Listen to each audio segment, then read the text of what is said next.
사람이 어떤 특정한 사상을 만나게 되면 그의 인생이 180도 바뀝니다. 그때부터 역사를 보는 눈이 완전히 달라지게 되고 그의 인생 목표점도 달라지게 돼요. 그래서 사상이 무서운 것입니다. 또 사람이 어떤 영웅적인 인물을 만나게 되면 그의 삶이 바뀝니다. 이 사람이야말로 이 같은 난세의 상황을 뒤바꾸는 뭔가를 제시할 수 있겠구나라고 확신을 하게 되면 모든 것을 버리고 그 사람을 추종하는 것을 보게 되죠. 그래서 지도자를 잘 만나고 멘토를 잘 만나는 게 그렇게 중요한 거예요. 지금 수많은 사람들이 이단에 빠져서 방황하는 이유는 지도자를 잘못 만났기 때문입니다. 더불어 사람이 돈에 미치고 정욕에 미치고 이 세상에 미치면 그의 인생이 바뀝니다. 허탄한 것들을 위해서 삶을 낭비하게 되고 나중에 후회해도 아무런 소용이 없게 되죠. 이 모든 것들이 인생이 지니고 있는 이 비애이고 한계라고 하는 거예요. 자, 오늘 본문의 사도 바울은 예수님을 만난 이후에 그의 인생이 완전히 뒤바뀌게 됩니다. 앞서 언급한 사상이나 영웅, 돈, 명예 등과 우리 예수님이 다른 점이 무엇입니까? 앞서 언급한 모든 것들은 다 사람의 한계를 지닌 것들이죠. 하지만 우리 예수님은 하나님이십니다. 예수님은 사람의 모양으로 이 땅에 오셨지만 그는 근본 하나님의 본체세요. 사람이 고안한 모든 것들은 계속해서 변하지만 우리가 믿는 예수님은 변치 않고 날마다 신실하신 분이세요. 다시 말해 사도 바울이 다메섹 도상에서 만난 분은 유한한 인간이 아니라 하나님의 아들이신 독생자 예수 그리스도이십니다. 그래서 그는 벨릭스와 베스도 총독 앞에서도 담대했던 거죠. 감옥에 가서도 담대했고 채찍에 맞고 매를 맞으면서도 담대했습니다. 그리고 그의 증언을 가만히 들어보면 그의 마음에 일종의 어떤 한이 없다는 것을 발견하게 되죠. 혹 이데올로기를 따르거나 사람을 따르다가 고난을 겪은 사람들의 말을 들어보면 그 속에 일종의 깊은 한이나 분노가 서려 있다는 것을 느낄 수 있어요. 왜냐하면 아무리 대단해 보이는 어떤 사상이나 영웅이라 할지라도 그들 역시 한 연약한 인간이거나 인간이 만들어낸 산물로서의 한계가 명확하기 때문에 그렇습니다. 사람이나 사람이 고안한 것에 기대를 걸게 되면 반드시 실망하게 되고 좌절할 수밖에 없는 거죠. 하지만 사도 바울의 마음을 보니까 한이 없어요. 예수 그리스도의 복음을 증거하다가 정말 많은 고초와 핍박을 당했지만 그의 마음속에는 원한이나 어떤 복수심이나 한 같은 것이 없었습니다. 왜냐하면 그는 진정 진리이시고 하나님이신 예수 그리스도를 증거했고 그 예수를 위해서 고난당했기 때문이죠. 이처럼 진짜를 만나면 더 이상 아픔이나 상처가 내게 머물지 못하는 거예요. 이 진짜를 만난 사람의 특징이죠, 그죠? 그래서 오늘 우리는 아그리빠 왕 앞에서 계속해서 담대하게 간증하고 있는 사도 바울의 모습을 통해서 함께 은혜를 받고자 합니다. 주님께서 바울에게 사명을 확인시켜 주시는 이 장면에 대한 구체적인 증언 3번에 걸쳐서 증거되지만 오늘 본문이 사실 다메섹 도상에서 음성 들었던 것을 가장 구체적으로 이렇게 피력하고 있는 거거든요. 그 증언과 더 나아가서 심지어 내가 미쳤다라는 말을 들으면서도 당당히 복음을 전하는 굳건한 이 사도 바울의 모습을 살펴보면서 함께 은혜를 나누고자 합니다. 말씀을 통해서 사도 바울과 같이 진리에 대한 확신의 자세로 서는 모두가 되시기를 바랍니다. 그래서 어떠한 환난과 핍박 가운데서도 흔들리지 않고 오직 예수 그리스도와 그의 복음을 위해서 죽도록 충성하는 믿음의 종들로 다 설 수 있기를 간절히 축복합니다. 자, 크게 2가지로 살펴보겠습니다. 첫 번째는 후회하지 않는 인생을 살기 위해서는 사명에 대한 명확한 인식이 있어야 됩니다. 우리 한번 따라합시다. 후회하지 않는 인생을 살기 위해서는 사명에 대한 명확한 인식이 있어야 된다. 자, 아까도 말씀드렸지만 오늘 본문에서는 신약 성경의 모든 본문들 가운데 사도 바울의 부르심에 대한 가장 상세한 서술이 이렇게 나와 있어요. 지금 아그리빠 앞에서 증언하는 사도 바울의 고백을 보면은 그는 자신의 사명에 대한 명확한 인식이 있었다는 것을 우리가 볼 수 있습니다. 다메섹 도상에서 부활하신 예수님께서 광명한 빛으로 나타나셔서 사도 바울에게, 당시 사울에게 이렇게 말씀하셨어요. 자, 16절부터 18절에 보니까 일어나 너의 발로 서라. 내가 내게 나타난 것은 곧 내가 나를 본 일과 장차 내가 내게 나타날 일에 너로 종과 증인을 삼으려 함이니 이스라엘과 이방인들에게서 내가 너를 구원하여 그들에게 보내어 그 눈을 뜨게 하여 어둠에서 빛으로 사탄의 권세에서 하나님께로 돌아오게 하고 죄사함과 나를 믿어 거룩하게 된 무리 가운데서 기업을 얻게 하리라 하더이다. 아멘. 자, 이 대목에서 우리는 사도 바울이 어떻게 해서 그렇게 일평생 동안 단 한 번도 흔들리지 않고 복음을 위해서 살 수 있었는가에 대한 실마리를 발견할 수 있습니다. 즉, 오늘 고백하고 있는 이 부르심을 사도 바울은 한시도 놓치지 않고 정확히 붙들고 있었기 때문에 어떠한 수많은 핍박과 환난을 당했잖아요. 그 상황에서도 타협하거나 포기하지 않고 끝까지 초지일관 주 예수 그리스도를 위해서 살 수 있었던 거예요.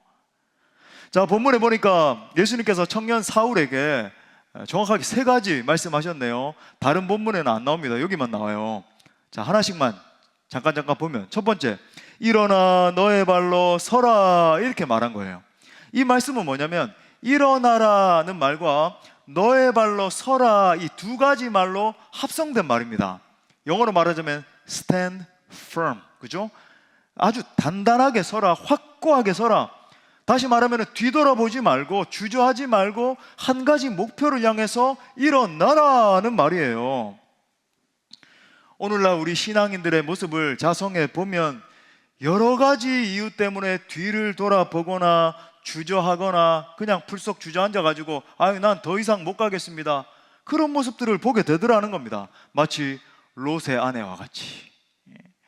주님은 긴박한 복음에 대해서 말씀하시고 이 마지막 때에 우리가 복음을 위해서 일어나야 될 것에 대해서 이렇게 말씀을 하시는데 롯의 아내처럼 계속 세상을 향해서 뒤를 돌아보는 거예요. 아이고, 내 세상에서 저 좋던 것, 아유, 내가 세상에서 추구하던 저 쾌락, 아이고, 저거 놓치면 어떡하지, 내 성공, 내 안위, 계속 주변을 기웃거리기 때문에 그 사람을 향한 하나님의 뜻이 실현되지를 못하는 거예요. 계속 그 뒤돌아보는 것이 그 사람의 발목을 잡는 것입니다. 하지만 우리 예수님 명확하게 말씀하세요. 일어나 너의 발로 서라. 단단히 서라. 흔들리지 말아라. 한 목표를 바라보면서 당당하게 끝까지 걸어가라 말씀하시는 거죠. 저는 여러분에게도 이렇게 말씀하시는 성령의 음성을 들을 수 있기를 축복합니다. 자, 하나씩만 이렇게 빨리빨리 넘어가야 돼요. 2번째는 내가 내게 나타난 것은 곧 내가 나를 본 일과 장차 내가 내게 나타날 일에, 집중해야 돼, 좀 헷갈리죠. 너로 종과 증인을 삼으려 합니다, 이렇게 말씀을 하셨어요. 그러니까 쉽게 말하면은 내가 너에게 이렇게 특별하게 나타나서 은혜를 베푸는 이유는 나를 위해서 쓰기 위해서다, 이런 말씀을 하시는 거예요. 자, 이처럼 사랑하는 여러분, 하나님 앞에서 특별한 은혜를 받은 사람은 특별한 일을 맡기기 위해서 특별한 은혜를 주신 것입니다. 여러분에게 하나님께서 특별한 은혜를 베푸신 것이 무엇이 있습니까?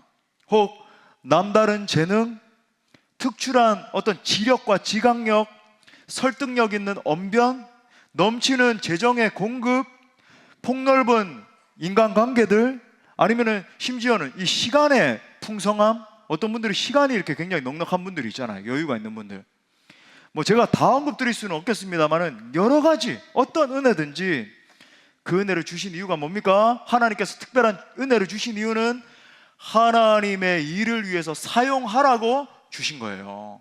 스크루지 맥더크처럼, 그죠? 아이고, 내가 돈의 바다에서 한번 시원하게 한번 이렇게 목욕을 한번 해버리라, 이것이 나의 안정감이다, 이것이 나의 노후다, 이러면 그것 때문에 매몰돼서 그의 영혼은 파괴되는 거예요. 예수 그리스도가 나의 의존이 아니라 그것 때문에 그의 영혼은 점점 시들어가고 하나님 그를 창조하신 본래적 목적을 다 까먹고 그냥 그렇게 살다 가는 거죠. 3번째, 자, 그렇다면 하나님께서 바울을 부르신 그 일의 내용이 뭔가? 17절 18절에 나와요. 다시 읽어드리면 이스라엘과 이방인들에게 내가 너를 구원하여 그들에게 보내어 그 눈을 뜨게 하여 어둠에서 빛으로 사탄의 권세에서 하나님께로 돌아오게 하고 죄사함과 나를 믿어 거룩하게 된 무리 가운데서 기업을 얻게 하리라 하더이다. 즉 이스라엘 백성들과 이방인들의 막 폭도들이 일어나서 죽이려고 하고 수많은 핍박이 있고 그 손에서 그를 구원하신 이유는 그를 다시 이방인들에게 보내기 위함이다, 이렇게 말씀하시는 거예요. 다시 말해서 이방인들을 사탄의 권세에서, 예수 그리스도의 복음을 알지도 못하고 그 이방인들이 다 죽어가고 있잖아요, 그죠? 그 이방인들을 사탄의 권세에서 하나님께로 돌아오게 함을 통해서 그들도 거룩한 무리 가운데서 기업이 있게 만들기 위함이라는 것입니다. 이제 사도 바울은 모든 것이 분명해졌어요. 자신이 이 땅에 존재하는 이유, 자신이 유대인으로 태어났지만 헬라 언어를 배우고 헬라 철학을 습득했던 그 이유, 그의 마음 가운데 그토록 절제되지 않는 불타는 분노가 있었던 이유 등이 분명해졌습니다. 하나님을 향해서 타의 추종을 불허하는 열심을 가지고 있었지만 예수를 따르는 그리스도인들을 향해서는 엄청난 적대감에 불타올랐던 그 알 수 없는 이유도 이제는 깨닫게 된 거예요. 그의 내면에 그 누구도 꺼뜨리지 못한 분노의 불이 있었지만 하나님의 열정의 불이 그의 불을 삼킨 것입니다. 이제는 예수 그리스도의 사랑에 완전히 포위되어서 그 예수의 종으로서의 새 삶이 시작된 거예요. 그렇다면 여러분은 어떠십니까? 여러분의 부르심은 무엇입니까? 여러분은 분명한 삶의 목표를 가지고 계십니까? 여러분은 무엇을 쫓기 위해서 그렇게 열심히 살아가고 계십니까? 여러분이 그렇게 열심히 공부하는 이유가 분명해지셨습니까? 여러분이 그렇게 사력을 다해서 직장 생활하는 이유가 분명히 있으십니까? 여러분이 자녀를 키우는 이유가 분명해지셨습니까? 여러분이 살아가는 분명한 이유를 발견하셨냐는 거예요. 사랑하는 그리스도인 여러분, 여러분이 이 시간 주님 앞에서 진지하게 질문을 던지셔야 됩니다. 여러분의 삶에 왜 그런 일이 일어났을까요? 그것이 아픔이든 기쁜 상황이든 어떤 성취이든 낙심이든 여러분의 삶에 왜 그런 일이 일어나도록 하나님께서 섭리적 허용 가운데서 일어나게 하셨을까요? 여러분은 왜 그렇게 살아야 합니까? 왜 그런 인생 가운데, 그런 마음 가운데, 그런 어떤 정신을 가지고 여기까지 당도하게 되었을까요? 기억하십시오. 주님 앞에 의미를 발견한 삶만이 가치 있는 인생인 거예요. 오늘 사도 바울은 자신이 존재하는 목적에 대해서 명확하게 인식하게 되었고 그것을 왕과 회중들 앞에서 당당하게 선언하는 것입니다. 자, 22절, 23절에 보니까 하나님의 도우심을 받아 내가 오늘까지 서서 높고 낮은 사람 앞에서 증언하는 것은 선지자들과 모세가 반드시 되리라고 말한 것밖에 없으니 곧 그리스도가 고난을 받으실 것과 죽은 자 가운데서 먼저 다시 살아나사 이스라엘과 이방인들에게 빛을 전하시리라 함이니이다 하니라. 여기서 굉장히 인상적인 표현이 하나님의 도우심을 받아 라고 하는 말이네요. 우리가 보통 하나님의 도우심을 받았다, 내가 하나님의 은혜를 받았다 하면 되게 어떤 의미를 가지고 있습니까? 힘든 고배를 만나게 됐는데 그걸 어떻게 해서 이렇게 넘기게 됐다든지, 위기에 봉착했는데 하나님의 도우심으로 그걸 피했다든지, 아니면 내가 죽을 병에 걸리게 됐는데 하나님의 은혜로 살아나게 됐다든지, 그런 경우에 사용하잖아요. 그런데 보십시오. 지금 사도 바울에게 하나님의 도움이라고 하는 뜻은 전혀 다른 의미로 사용되고 있어요. 그는 오늘까지 내가 높고 낮든 빈부귀천 막로하고 수많은 만나는 사람들 앞에서 복음을 전하게 된 것이 하나님의 은혜라고 고백을 하고 있는 것입니다. 내가 병들거나 위기에 처하거나 그것을 통과한 것, 그건 내게 별로 중요한 게 아니라는 거예요. 그 모든 것에 차치해서 내가 어떠한 형편에 처하든지 내게 예수 그리스도의 복음을 증거할 수 있는 기회를 주신 것이 하나님의 은혜요, 하나님의 도우심이라고 해석을 하고 있는 것입니다. 여러분, 우리가 생각하는 관점과 얼마나 다릅니까? 하나님은 우리에게, 여러분 보십시오, 우리의 인생을 한번 돌아보세요. 복음 전할 수 있는 기회를 얼마나 주셨는지. 지금까지 제가 부임해서 행복한 사람들의 축제도 몇 번을 했나요? 우리 국내 선교, 국외 선교 얼마나 많이 가고 있나요? 복음 전할 수 있는 기회를 주셨음에도 불구하고 우린 그걸 은혜로 여기지 않죠. 그냥 간과하는 거예요. 뭐 때가 되면 복음 전도 되겠지. 내 사랑하는 가족들 때가 되면 그들 뭐 예수님 만나게 되겠지. 저 길거리에 다니는 사람들 저 전도팀 누군가 하겠지. 내 일은 아니야. 나는 그냥 내 삶의 초점을 맞춰서 우리는 은혜로 여기지 않는단 말입니다. 그저 내가 봉착한 위기에서 벗어나는 것, 내가 걸려있는 이 질병에서 나음을 입는 것, 직장이나 가정의 문제 해결 받는 것 등의 급급한 우리의 모습을 보는 거예요. 물론 여러분 오해는 하지 마십시오. 저도 종종 말씀드리지만 우리가 그런 문제들에 대해서 기도할 수 있습니다. 하나님 그런 기도에도 귀를 기울이세요. 분명한 것은 하나님은 우리를 도와주시는 분이십니다. 자, 내가 병들었을 때, 그죠? 내가 인생의 딜레마에서 빠져서 고민하고 있을 때, 내가 사망의 음침한 골짜기를 다닐 때 하나님은 날 도와주시는 분이세요. 하지만 여러분 오직 그것만 하나님의 도우심이고 하나님의 은혜라고 생각해서는 안 된다라고 하는 것입니다. 하나님께서 나에게 복음 전할 수 있는 기회를 열어주시는 것이 은혜 중에 은혜이구나 인식하는 것이 필요하다라고 하는 거예요. 하나님께서 그죠? 내가 내 인생 살아가다 보면 낮아질 때도 있고 높아질 때도 있고 내가 처하는 그곳 그죠? 이 직장에 갈 때도 있고 저 직장에 갈 때도 있고 이 학교에 지나갈 때도 있고 저 학교에 갈 때도 있고 다 상황은 달라요. 인생의 상황이 다릅니다. 그죠? 청년의 때가 있고 장년의 때, 뭐 중년의 때, 노년의 때 다 인생의 길이 다르지만 그 시시때 때마다 복음 전할 수 있는 기회를 열어주시는데 여러분 그 기회에 정말 하나님 감사합니다 생각할 수 있어야 된다는 거예요. 심지어 내가 감옥에 들어간다 할지라도 내가 굶주리게 되었다 할지라도 돌에 맞아 죽을 뻔한 위기를 만났다 하더라도 그곳에서 복음 전할 수 있는 기회를 포착할 수 있어야 되는 거죠. 그러니까 내가 초막에 거하든지 궁궐에 처하든지 내가 처한 곳에서 예수 그리스도의 복음을 전할 수 있다는 사실에 모든 것이 하나님의 은혜입니다 고백하고 여러분 인식할 수 있어야 된다는 거예요. 할렐루야. 우리 모든 것이 은혜 찬양할 때도 그죠? 내가 이렇게 영속했구나, 한 해 잘 보냈구나, 그것만 여러분 은혜라고 국한해서는 너무나 초보적인 단계라는 거예요. 아버지여 내가 올 한 해도 하나님의 복음을 위해서 살았습니다. 예수 생명 전하다가 연말을 맞이했습니다. 우리 생애 끝에 그죠? 주님 앞에 서기 직전에도 주여 내가 참 부족했지만 온 민족과 열방을 다니면서 주의 복음을 전하다 왔습니다. 이게 최고의 은혜로 인식될 수 있어야 된다는 거예요. 믿으십니까? 로마서 14장 8절 우리 다 같이 읽겠습니다. 시작. 우리가 살아도 주를 위하여 살고 죽어도 주를 위하여 죽나니 그러므로 사나 죽으나 우리가 주의 것이로다. 아멘. 오직 복음을 증거할 수 있다면 그죠? 내가 사는 것이나 죽는 것이나 핍박당하는 것이나 감옥에 들어가든 매를 맞든 다 괜찮다는 고백이에요. 그렇다면 사랑하는 형제 자매 여러분, 다시 한번 우리 모두를 창조하신 하나님의 본래적인 목적에 우리 주목해 봅시다. 오늘 사도 바울과 같이 어둠 속에 눈물 흘리며 살던 사람들에게 빛을 보게 해주는 일보다 더 좋은 일이 어디 있을까요?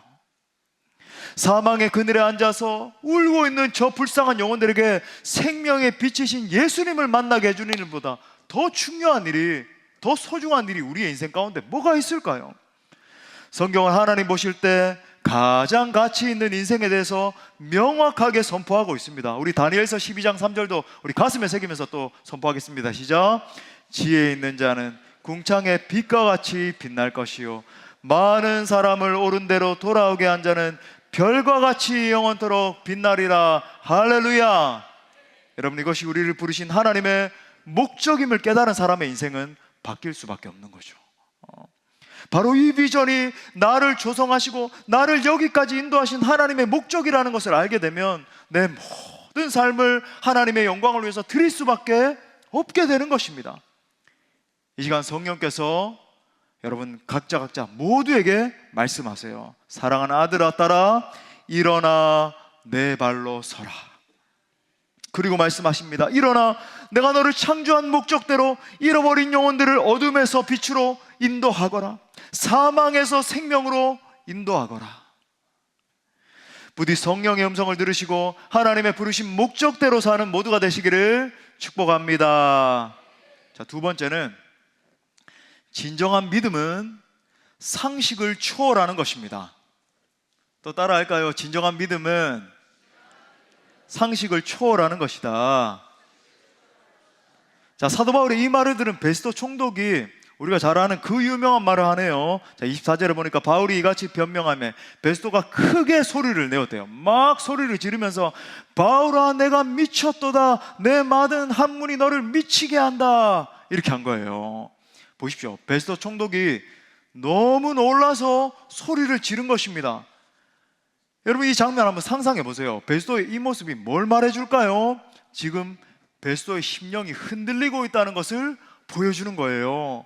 이것이 바로 여러분 진리가 선포될 때 일어나는 일인 것입니다. 내가 받아들이든 받아들이지 않든 간에 진리가 선포되면 사람은 흔들리게 되어 있습니다. 진리가 선포되자 베스도의 심령 가운데 진동이 일어나게 됐고, 그 역반응으로서 지금 크게 막 화를 내고 있는 거예요. 그죠? 역반응이 일어난 것입니다. 특히 오늘 그가 소리를 지르면서 했던 이 말이 굉장히 인상적인 말이잖아요. 바울아 내가 미쳤도다, 내 많은 학문이 너를 미치게 한다. 흥미로운 것은 오순절날 성령께서 하늘을 가르고 강림하셨을 때도 사람들이 그 성령 받은 사람들을 바라보면서 똑같이 미쳤다라고 했다는 거예요. 자, 사도행전 2장 12절부터 13절에 보니까 다 놀라며 당황해서 막 embraced 됐다는 거죠. 그죠? 막 당황을 해가지고 서로 이르되 이 어찌된 일이냐 하면서, 또 어떤 이들은 옆에서 막 조롱하며 이르되 그들이 뭐에 취했다고요? 세술에 취하였다 하더라. 지금까지 본 적이 없는 이 술 취함의 현상, 그죠? 세술에 취한 것 같다. 보십시오, 이 장면, 성령께서 임하셨을 때 장면을 한번 상상해 봅시다. 아침부터 막 방언을 하고 찬양하고 소리를 내어서 기도하는 사람들의 얼굴이 마치 스데반 집사님의 얼굴처럼 천사와 같이 빛났을 거예요. 성령 충만하면 막 광채가 나잖아요. 그죠? 예수님을 만난 감격, 예수 그리스도의 십자가와 부활의 권세를 만난 감격, 성령의 감동과 감화가 막 넘치기 시작하니까 그들의 가운데 격렬한 반응이 일어나기 시작한 겁니다. 그래서 거기에 온 사람들이 그들을 보고 이 사람들 보니까 술에 취했다, 이 사람들 미쳤다, 이렇게 반응을 한 거예요. 사랑하는 여러분, 나를 구속하신 예수 그리스도에 대한 사랑과 열정이 있으면 미치지 않을 수 없습니다. 왜 아멘 안 하십니까? 제가 너무 과격한 표현을 써서, 제가 이 성경의 표현을 레토리컬하게 지금 이렇게 사용하고 있는 거잖아요. 다시 말하면 남들에게 미친 것처럼 보일 수밖에 없다는 말이에요. 왜 그럴까요? 예수님의 사랑과 은혜에 대한 감격이 계속해서 내 안에서 막 넘쳐나니까 도무지 가만히 있을 수가 없는 겁니다. 찬양을 해도 그저 막 손뼉을 치면서 찬양하게 되고 춤을 추면서 노래하고. 여러분, 이게 과장된 표현인가요? 여러분, 월드컵 때 그죠, 안정환 선수가 뭐 어떻게 점프했는데 막 머리에 맞고 딱 들어갔을 때 이게 헤딩 슛인지 뭐 어떻게 슛이 왔는데 머리를 순간 스쳤는지 모르고 들어갔을 때 여러분 가만히 계셨어요? 다 일어나서 미친 것처럼 뛰면서 막 끌어안고 울고 난리가 났었잖아요. 여러분들 자녀들이 대학에 합격하고 그죠, 할렐루야 하면서 뛰고 내가 뭐 어떻게 해야 되지? 가만히 있었나요? 아기가 태어났을 때 이야 이 귀여운 아기 막 그죠, 던지면 안 되지, 얼마나 기뻐하고 즐거워하고 그렇게 했잖아요. 마찬가지라고 하는 겁니다. 여러분, 내게 정말 예수 생명이 임하게 되고 십자가의 감격을 알게 됐는데 어떻게 가만히 있을 수 있겠습니까? 가만히 찬양을 하겠냐고요. 감격의 눈물을 흘리면서 기도하고 찬송하고 박수치고 뛰고 막 미친 사람처럼 뛰어나가서 감격 가운데서 전도하고 선교하게 되는 거예요. 제가 대학교 1학년 때 구원 감격이 너무 넘쳐가지고 당시 절친했던 친구가 있어요. 가수 나훈아 씨하고 똑같이 생긴 친구가 한 명 있습니다. 그런 친구도 있습니까? 정말 똑같아요. 근데 그 친구와 함께 지하철 4호선으로 달려갔습니다. 목적지가 없었음에도 불구하고 토요일이 되면 그냥 뭐에 홀린 것처럼 그 친구와 함께 저는 달려갔어요. 그리고는 움직이는 지하철의 한켠에 서서 마치 미친 사람처럼 복음을 전했습니다. 지금도 제가 잊지 못하는 장면이 4호선 타면 여러분 동작대교 지날 때 그죠? 이 한강이 쫙 보이면서 멋있잖아요. 그걸 딱 지날 때 공교롭게 이제 제가 전하고 이제 그 친구가 이제 전할 타이밍이 됐는데 그 친구가 복음을 전하는데 석양이 이렇게 쫙 지면서 빛이 들어오는 거예요. 동작대교 딱 지날 때. 그죠? 그런데 이 친구가 막 복음을 전하다가 갑자기 눈물을 주르륵 흘리는 겁니다. 아직도 잊을 수 없어요. 그 모습을. 우리가 저 복음 전하는 그 모습을 보면서 때때로 사람들이 핀잔하고 조롱하기도 했습니다. 하지만 우리는 아랑곳하지 않았어요. 그저 내게 어떻게 이렇게 예수 생명을 주셨는가, 그 복음 때문에 감사하고 복음 때문에 즐겁고 복음 때문에 행복했습니다. 세상 사람들 보기에는 영락없이 미친 사람의 모습이에요. 어떤 날은 이게 4호선 타고 가가지고 복음 전하고 하다가 경복궁쯤에 이렇게 가게 됐는데 내렸어요. 근데 돈이 없는 거예요. 그래가지고 사당동 집까지 걸어왔습니다. 그 친구랑 7시간 넘게. 다리 아파 죽는 줄 알고. 하여튼 뭐 1학년 때니까 그렇게 할 수 있죠. 아무튼 뭐 미친 사람처럼 막 그렇게 나갔어요. 사랑하는 여러분, 정말 예수 그리스도의 복음을 정통으로 만나게 되면 반드시 미치게 됩니다. 더 정확히 말하면 남들이 볼 때 마치 미친 사람처럼 보이게 돼요. 고린도후서 5장 13절에도 보니까 우리가 만일 미쳤어도 하나님을 위한 것이요 정신이 온전하여도 너희를 위한 것이다. 자, 이 말씀의 문맥을 봐도 진짜 정신이 이상해서 미쳤다 이게 아니고 남들에게 미치게 보인다는 말이에요. 실제로 여러분, 사도 바울이 다니는 곳마다 사역을 할 때마다 사람들이 미쳤다는 소리를 많이 했죠. 수도 없이 매를 맞으면서도 복음을 전하는 모습, 모든 열정을 다해서 말씀을 강론하는 모습, 사단에게 매인 사람들을 온 힘을 다해서 기도해주면서 자유케 해주는 그 치유하는 모습 등등을 바라보면서 사역하는 그 모습을 볼 때 마치 미친 사람처럼 보였던 거예요. 뭔가 홀린 사람처럼, 뭔가에 사로잡힌 사람인 것처럼. 그런데 바울은 그런 사람들의 평가에 대해서 상관없다는 거예요. 다시 말해, 나는 남들이 보기에 미친 것처럼 보여도 상관없습니다. 나는 오직 하나님께 미쳐서 하는 것입니다. 예수님의 제자로 사는데 미친 것처럼 보이는 것이 당연합니다. 심지어 당신들도 나처럼 이렇게 예수님을 향한 열정을 가지고 미친 듯이 사십시오, 이렇게 말을 하고 있는 거예요. 여러분, 정말 내 안에 예수 그리스도를 향한 사랑과 열정이 있으면 미치지 않을 수 없습니다. 아니, 남들에게 미친 것처럼 보일 수밖에 없는 거죠. 왜 그렇습니까? 오늘 본문 말씀과 고린도후서 5장 13절에서 말하는 이 미쳤다의 원어는 existemi라고 하는 단어를 쓰고 있거든요. 그러니까 이 단어의 문자적인 의미가 뭐냐면 어떤 장소에서 이탈하다, 너무 놀라서 압도당하다, 이런 말이에요. 쉽게 말해, 여러분, 마약, 이 엑스터시 아시죠? 이 환각제, 그죠? 어떤 황홀경에 이르게 하는 그거의 원어가 바로 엑시스테미라고 하는 단어입니다. 소위 마음이 이탈하니까 정신이 나간 거예요. 뭐 마약하라 이런 소리는 아니고 이 엑스터시 마약을 복용했을 때와 유사한 어떤 사람의 정신이 나간 것 같은 상태가 된다. 자, 보십시오. 왜 진정으로 예수님을 만난 사람에게 이러한 현상이 일어나는 것일까요? 우리는 이 땅에서 살아가지만 동시에 하늘나라를 사는 존재들이잖아요. 이 땅에서 하늘나라를 사는 존재들이잖아요. 마음은 하늘나라에 있는 상태로 여러분 이 땅을 살아가게 되면 어떤 일이 발생할까요? 마음이 이탈되게 되죠. 그러니까 남들이 보면 미쳤다라고 밖에 보이는 겁니다. 그래서 사도 바울도 이렇게 말하고 있는 거예요. 고린도후서 5장 8절에 보니까 우리가 담대하여 원하는 바는 차라리 몸을 떠나 주와 함께 있는 그것이다.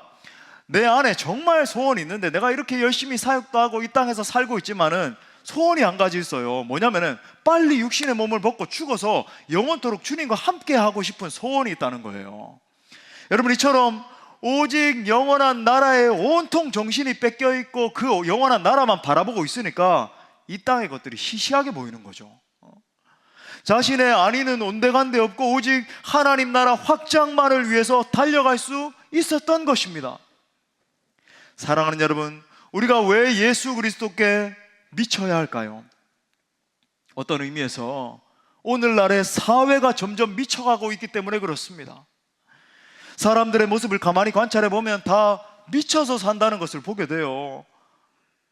여러분, 오늘날 사람들 보십시오. 돈에 미치고, 직장에 미치고, 성공에 미치고, 자식에 미치고, 미디어에 미치고, 게임에 미치고, 그죠? 음악에 미치고, 연예인에 미치고, 다 미쳐 있어요. 그러니까 쉽게 말하면 미치지 않고는 살 수 없는 세상이 됐다 그럴까요? 뭐 그러고 있습니다. 교회도 마찬가지예요. 이제는 예수 그리스도께 미치지 않은 교회는 점점 더 무너져 가고 있는 것을 봅니다. 가만히 보면 여러분 보십시오. 진짜 교회와 가짜 교회가 점점 더 시대를, 이 상황을 더해가면 더해갈수록 뚜렷하게 구분될 수밖에 없는, 여러분 마지막 때 시대적 조류가 막 몰려오는 거예요.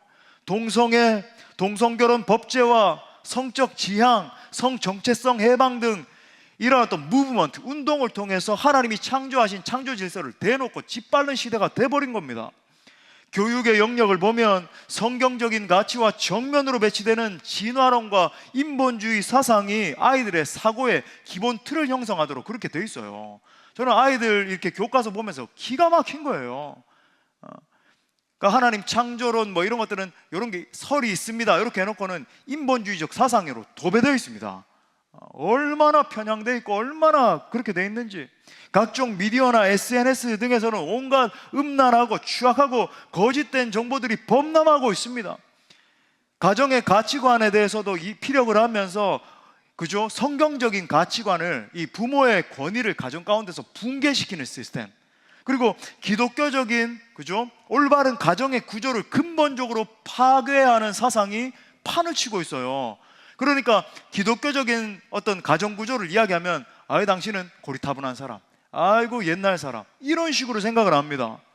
여러분, 이런 것들을 아예 정부에서 법으로 제정하게 만들어서 결과적으로 교회가 교회의 역할을 하지 못하도록 만들고 있는 것입니다. 여러분, 원수 마귀가 여러분 이때에 이러한 방법을 쓰는 이유는 단 하나예요. 다음 세대입니다. 다음 세대 아이들의 마음을 점령하는 거죠. 사탄적이고 반성경적인 가치관으로 무장된 다음 세대를 일으켜서 결국 교회를 무너뜨리는 것이 원수의 전략이에요. 여러분은 이걸 명확하게 아셔야 됩니다. 여러분, 이러한 시대에 우리가 진짜 교회로서 성경대로 살려면 예수 그리스도께 미치지 않고서는 불가능한 거예요.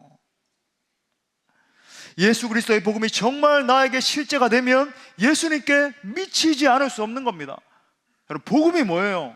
쉽게 말해 예수님이 나같이 못난 죄인을 위해서 미치신 사건이 복음이에요.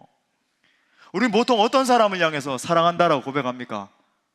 여기 결혼하신 분들 많이 계시잖아요, 그죠? 남편과 아내 어떤 모습을, 지금 모습 말고 결혼하기 전에 뭐 때문에 프로포즈 하셨어요? 좀 내 마음에 들고 내가 볼 때 멋있고 예쁜 구석이 있을 때 사랑합니다 이렇게 고백하는 거 아니에요. 뭐 예를 들어서 막 생긴 게 막 메주처럼 생기고, 그죠? 막 냄새가 온몸에 막 진동을 한다든지 무능하기 짝이 없는 사람을 향해서 내가 당신을 사랑합니다 이렇게 고백을 할 수 있나요? 그런 사람이 진짜 미친 사람이죠. 여러분, 근데 그거 아십니까?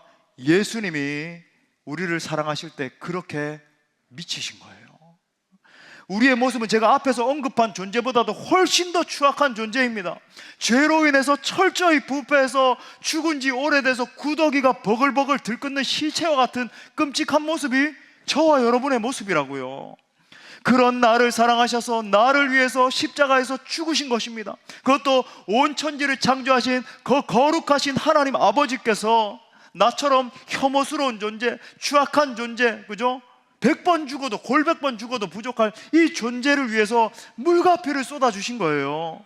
내 소중한 아들아, 딸아, 내가 너를 사랑한단다. 너는 나의 가장 소중한 아들이고 딸이란다 말씀하시며 죽으신 현장이 바로 저 십자가입니다. 예수님은 우리를 향한 사랑에 눈이 머신 것입니다.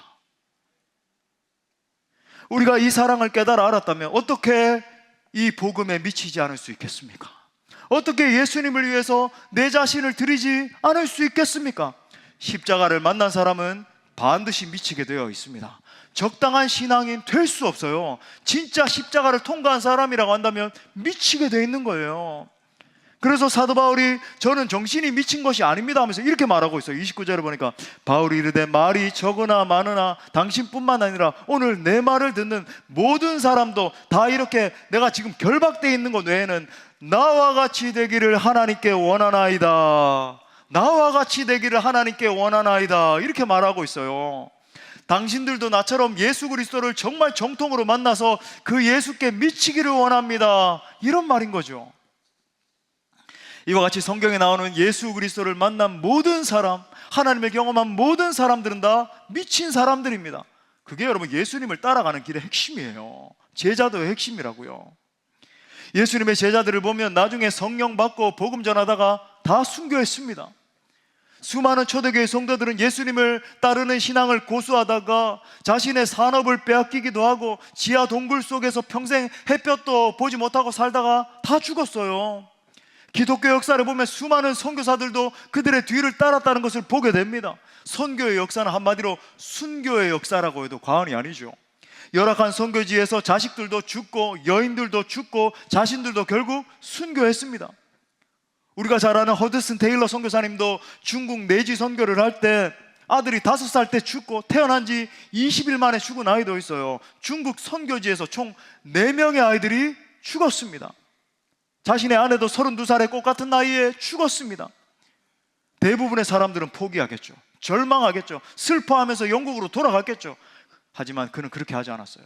그는 그 상황 가운데서도 영국 교회에 편지를 보내서 청년들이여 이 중국에 와서 우리를 도우라 라고 외치고 있어요. 그의 말을 듣고 반응해서 영국의 청년 1000명 이상이 중국에 넘어와 자신의 목숨을 던졌습니다. 선교는 순교열전이죠. 순교열전. 종교개혁자 마르틴 루터를 봐도 그는 정말 예수님께 미친 사람이었어요.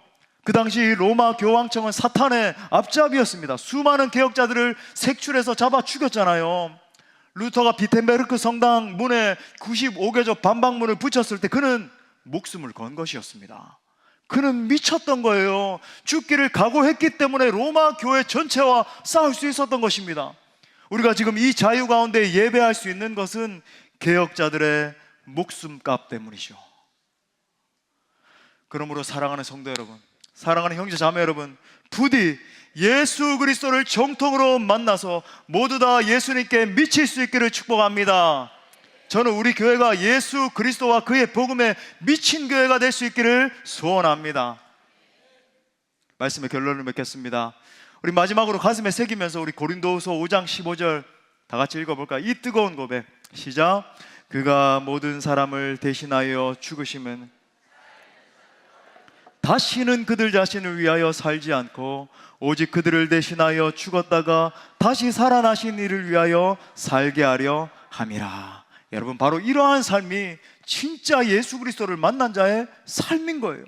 더 이상 나와 내 가족만을 위해서 사는 것이 아니라 날 위해 모든 것을 내어주신 예수 그리스도를 위해서 사는 삶을 말하는 거죠.